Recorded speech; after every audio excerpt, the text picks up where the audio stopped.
दो में से एक रास्ता तो चुनिएगा। देखिए मैं बताता हूं कब हमने मुख्यमंत्री बनाया, 4 दिसंबर 1989।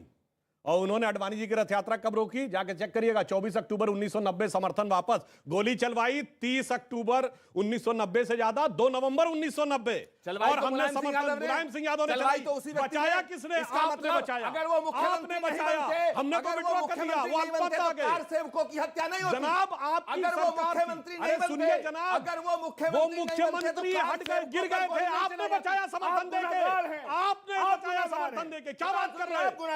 हद होती है, आप गुनाहगार हैं। हद होती है झूठ बोलने की। ये क्या बात कर रहा है आपको? हिपोक्रेसी का उदाहरण है। अगर वो मुख्यमंत्री आपके समर्थन से नहीं बनते तो कार अब हिपोक्रेसी का भी उदाहरण बताता हूं। सुनिए हिपोक्रेसी क्या होती है, सुनिए। अच्छा ये बताइए, आप इस गुनाह से अरे सुनिए, गुनाह की बात करता हूं। अब सुनिए, 89 का चुनाव प्रचार शुरुआत कांग्रेस ने कहा थी, कांग्रेस के नेता बताइए, बोलिए, जवाब दीजिए। आप बोलिए, जवाब दीजिए। शब्द नहीं, फैक्ट, कोई शब्द नहीं, फैक्ट। आपने कहा मुलायम सिंह यादव को पहली बार मुख्यमंत्री आपने बनाया। अगर आप मुख्यमंत्री उन्हें नहीं बनाते तो कार सेवकों पर गोली चलाने के लायक उन्हें ताकत नहीं मिलती। जवाब सुन लेते, उस गुनाह में आप शामिल हैं। सुधांशु जी जनाब, हमने समर्थन वापस ले लिया था, आपने समर्थन दिया तो वो गोली चला पाए। चलिए अब सुनिए, अब एक बार सुनिए हिपोक्रेसी बताता हूं। जी जी जी। एक ही चुनाव है भारत के इतिहास में जो राम के नाम पर चुनाव अभियान शुरू किया गया। 1989 नवंबर, राजीव गांधी ने अयोध्या से राम राज्य का नारा लेके किया, और 12 महीने बाद नवंबर 1990 कार सेवकों के हत्यारे मुलायम सिंह को समर्थन देकर सरकार बचाई। This is hypocrisy. राम के नाम पे चुनाव और फिर हत्यारों को समर्थन देकर सरकार 1989 से मैं 2021 में आ जाता हूं, क्योंकि चुनाव अब है, इसलिए विषयांतर होगा।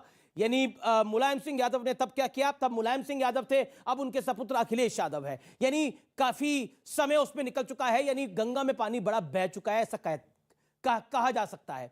मैं 2021 पे आता हूं। आचार्य जी, 2021 की अगर हम बात करें, कांग्रेस के साथ ये बड़ी पुरानी कहानी है कि हमने देसी घी खाया था, हमारी कलाई सूंघ लीजिए। लेकिन अब वो ना देसी घी बचा है, ना कांग्रेस की वो कलाई बची है, ना आपकी वो हैसियत बची है। आज उत्तर प्रदेश के लिए, उत्तर प्रदेश में आप 10 सीटों के लिए तरस रहे हैं, 10 विधानसभा सीटों के लिए तरस रहे हैं। लोकसभा की एकमात्र सीट आपके पास है। आपके पास कभी सरकारें होती थी उत्तर प्रदेश के अंदर, कभी आपकी तूती बोलती थी उत्तर प्रदेश के अंदर, लेकिन आज की डेट में उत्तर प्रदेश के अंदर आपकी स्थिति इतनी कमजोर है कि समाजवादी पार्टी आपको चिमटे से भी नहीं छूना चाहती। उन्हें लगता है कि 2017 में आपको साथ में लिया तो उनकी लुटिया डूब गई थी। जवाब दीजिए। देखिए, इल्जाम लगाने को लगाया जा सकता है। समाजवादी पार्टी अगर ये कहती है कि 2017 में हम राहुल गांधी और कांग्रेस पार्टी के साथ चुनाव लड़े तो हमारी लुटिया डूब गई, तो हम भी कह सकते हैं कि हम अखिलेश यादव जी से अलग लड़ते, हमने भी नारा दिया था 27 साल यूपी बेहाल। ये विषय नहीं है। विषय ये है अमीश देवगन जी कि उत्तर प्रदेश में 32 सालों से कांग्रेस की सरकार नहीं है, और इन 32 सालों में जो हुआ है उसकी जिम्मेदारी समाजवादी पार्टी को भी लेनी पड़ेगी, बहुजन समाज पार्टी को भी लेनी पड़ेगी, और भाजपा को भी लेनी पड़ेगी। सिर्फ एक कांग्रेस ऐसी पार्टी है जो उत्तर प्रदेश में 32 सालों से शासन से बाहर है। बाकी सारी पार्टियों के सरकार बनी है और उनके मुख्यमंत्री रहे हैं। अब जो आपने बात की कि हमारी हैसियत कुछ नहीं है, जनतंत्र में सारी शक्तियां जनता में निहित होती हैं। जनता जिसे चाहे सिंहासन पे बैठाती है, जनता जिसे चाहे तख्ता पलट देती है, पलट देती है। और सुनिए, जिसमें आप कह रहे हैं इनके पास सारी शक्ति आप सुनिए, आप कह रहे हैं कि हमारी हैसियत कुछ नहीं है, बिल्कुल ठीक है, कुछ गलतियां हुई होंगी, जनता ने उसका दंड दिया, कांग्रेस सरकार से बाहर हुई, सत्ता से बाहर हुई, लेकिन किसी गलती से कुछ नहीं सीखा। अभी भी Hindutva is equal to Boko Haram, Hindutva is equal to ISIS, और अभी भी आप लोग हिंदुत्व को लेकर किस तरह की बयानबाजी कर रहे हैं। क्या आपको लगता है इसका फायदा आपको मिलने जा रहा है उत्तर प्रदेश के चुनाव के अंदर? आप तो ऐसे कह रहे हैं जैसे हिंदुत्व जो है बीजेपी ने पैदा कर दिया। भगवान राम क्या बीजेपी के सदस्य हैं? भगवान कृष्ण क्या इनके सदस्य हैं? गंगा गायत्री गंगा गौ माता ये इनका है क्या? भारत माता की जय हमारा था, वंदे मातरम हमारा था। छोड़ने किसने कैसी बात करते हैं आप? तो ये इन्होंने, और सुनो, महात्मा गांधी हमारे, सरदार पटेल हमारे, इन्होंने तो डकैती डाली हमारे ऊपर, इन्होंने तो डकैती डाली हमारे ऊपर। सरदार पटेल के बारे में लगता है स्वामी जी को पता नहीं, आचार्य जी को। आज सीधा रमैया वाली कहानी इनको बताइए, क्या बोल रहे थे? ये पटेल की मूर्ति क्यों नहीं लगाई?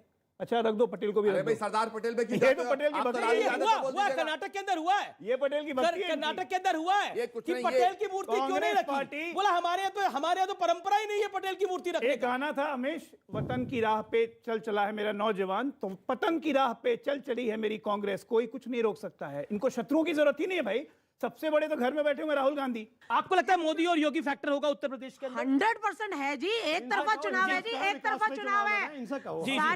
सारी वोटें भाजपा की है, ये आप ध्यान रखिए, क्योंकि वोट विकास को है। वोट विकास को है। ओके, राजकुमार भाटी वो कह रहे वोट विकास को है और मोदी योगी एक फैक्टर है। मैं बहन जी की बात का समर्थन करता हूं, लेकिन इनसे भी तो कहो हिम्मत करा विकास में चुनाव लड़े, क्यों लेके आते हैं धर्म को बीच में? हिम्मत करिए विकास भैया, में चुनाव लड़िए। हम तो पूर्वांचल और एयरपोर्ट एक्सप्रेसवे का। से लेके और जेवर का एयरपोर्ट दिखा रहे हैं। ठीक है। अब मैं कानून व्यवस्था पे मुद्दे पे आता हूं, क्योंकि कानून व्यवस्था एक बड़ा मुद्दा है।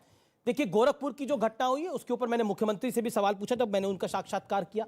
चाहे अजय मिश्र टेनी का लखीमपुर इंसिडेंट हुआ, मैंने उस पर सवाल पूछा, उन्होंने भी उस विषय पर जवाब दिया। कानून व्यवस्था, चाहे प्रधानमंत्री मोदी हो, चाहे जगत प्रकाश नड्डा हो, चाहे राजनाथ सिंह हो, चाहे देश के गृह मंत्री अमित शाह हो, बीजेपी को लगता है कानून व्यवस्था के मुद्दे पर योगी आदित्यनाथ ने जो काम किया है वो उनकी सबसे बड़ी पूंजी है इस चुनाव के अंदर। क्या लगता है आपको राजकुमार भाटी, आप उसी चीज पे अटैक कर रहे हैं जो भारतीय जनता पार्टी को लगता है उनकी सबसे ज्यादा मजबूत कड़ी है? क्योंकि माफियाओं के ऊपर कार्रवाई, चाहे वो मुख्तार अंसारी हो, चाहे वो अतीक अहमद हो, वो एक बड़ी कार्रवाई हुई है। चाहे बाकी कोई बड़ा नेता हो जिसने माफिया बनके जमीनों पे कब्जा करा हो, चाहे वो सपा के साथ हो, चाहे वो बसपा के साथ हो। जवाब, इतनी झूठी पार्टी झूठी बातें करते हैं, और ये माफिया के नाम पे, जो कार्रवाई के नाम पे तो बड़ा खेल हो रहा है। यहां पर जो लोग स्थापित थे, 2-4 माफिया के खिलाफ भी की होगी, मैं नहीं कहता, मैं उनका बचाव नहीं करता, आप कार्रवाई 2-4 माफिया, हाँ हुई होगी, लेकिन जो लोग स्थापित थे उनके काम धंधे बंद करा के बीजेपी वालों को दिला दिए गए हैं। आपकी तकलीफ ये हो रही है? मेरी कोई तकलीफ नहीं है। क्या आप इसे अच्छा समझते हैं? दर्द तो आपके, मेरा तो कोई काम धंधा है नहीं। दर्द तो यही लग रहा है मेरा मुझे। तो कोई ठेका है नहीं, मुझे क्या तकलीफ अपराधीकरण पर इनके आरोप, मैं मानता हूं ये अपना विचार रखे हम, मगर ये इनका स्थिति बिल्कुल साफ है। इन्होंने कहा ना ये कोई चीज, देखो इनकी समस्या ठेके पट्टे इनको नहीं मिल रहे। इनकी समस्या आप ये एकदम मतलब है, मैंने क्या ये समस्या बताई है? मैंने सुनिए, ये बताइए, फूलन देवी क्या थी? ऑफिशियली डकैत थी कि नहीं? फूलन देवी एक पीड़ित महिला थी, व्यवस्था की जिसके पीड़ित ऊपर थी। 20-20 लोगों को खड़ा 20 करके लोगों गोली ने रेप मारने का किया था आरोप, उसके और साथ। उस पे शर्म सारे करो, केस विथड्रॉ करके इतने सांसद संवेदनहीन बनाया। मत बनो। हाँ, ये एक देखिए, महिला के साथ ये इतना देखिए, अत्याचार हुआ। ये देखिए, क्या ये कहना बोल चाहते रहे हैं हैं आप? ये फूलन देवी के साथ सुनिए, तो अत्याचार इसका नहीं मतलब हुआ? कोई खड़ा करके गोली मार देगा, अत्याचार नहीं हुआ फूलन देवी जवाब के देंगे साथ? आप उसको, फूलन देवी के और साथ आप कहेंगे कि अत्याचार वो हुआ है, नहीं और हुआ, उसको ये सांसद बताइए। बनाएंगे सारे केस विथड्रॉ करके। 20 लोगों ने रेप और किया, आप सुनिए, उसे एक समर्थन नहीं। करेंगे? अरे इतने सुनिए, संवेदनहीन, इतना मत इतने महिला मैं विरोधी, आपकी बात पूरी इतने सुनिए। महिला विरोधी, अरे या वो इतना आप पिछड़े वर्ग विरोधी की और थी आप- इसलिए आप और विरोधी इतना ही नहीं, हैं? अरे या भाई- वो पिछड़े वर्ग की महिला थी इसलिए आपको घृणा है? इतना पिछड़ा विरोधी, इतना महिला विरोधी, इतना संवेदनहीन, इतना मानवता विरोधी, सामूहिक बलात्कार हुआ था उसके साथ, नंगी करके गांव में घुमाया गया था। मैं ये नहीं कह रहा हूं, मैं वो कह रहा हूं, वो बात सही है। तो आपका कहने का मतलब उसके बाद हर व्यक्ति को गोली मारने का हक है। और मैं केवल घृणा करना जानते हैं, अब यार नफरत क्या केवल। तरीका है बहस करने का? केवल मैं आप नफरत। बोल रहे थे, मैंने डिस्टर्बेंस नहीं किया। नहीं, आप अब मैं गलत बात बताता कह हूं, रहे हैं, गलत बात कह रहे हैं। नहीं गलत बात नहीं, मैं सही बात गलत कह रहा बात कह रहे हूं। हैं। उसने 20 लोगों की हत्या की थी कि नहीं, बोलिए हाँ या ना।